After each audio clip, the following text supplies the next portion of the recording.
Jacques Domergue, réélu député de l'Hérault en juin dernier, s'attaque désormais à la mairie de Montpellier sous la bannière UMP.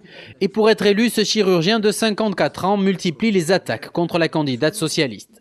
Il estime notamment que l'équipe municipale sortante a échoué dans les domaines de l'emploi et du logement, deux des principales préoccupations des Montpelliérains.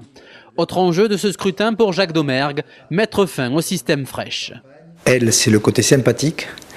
Et lui, c'est vraiment l'acteur. Et donc, il faut que les Montpelliérains comprennent que voter Mandroux, c'est aussi voter Frêche. Donc, la question sera de savoir s'ils veulent continuer avec la même équipe ou s'ils veulent une alternance et une équipe peut-être rajeunie, plus dynamique et qui va offrir aux Montpelliérains le Montpellier du XXIe siècle. Est-ce que vous comptez un petit peu sur ce qu'on pourrait appeler l'effet Sarkozy pour que la droite avance à Montpellier ?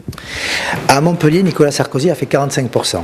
Mais à mon sens, le rôle des élections municipales, c'est de faire comprendre à la population que le destin d'une ville lui appartient.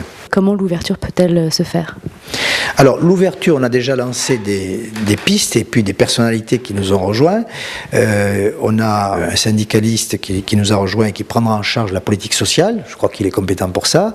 J'ai à côté de moi un candidat des Verts, des écologistes indépendants, qui va aussi prendre en charge la politique environnementale, et je pense qu'il est compétent pour ça. J'ai dit qu'il y aurait une personne handicapée dans le conseil municipal parce que je veux faire de cette ville une ville accessible. Que je sache, ça n'a jamais été fait à Montpellier depuis toujours. On aura un chef d'entreprise reconnu sur la ville pour développer le problème de l'emploi.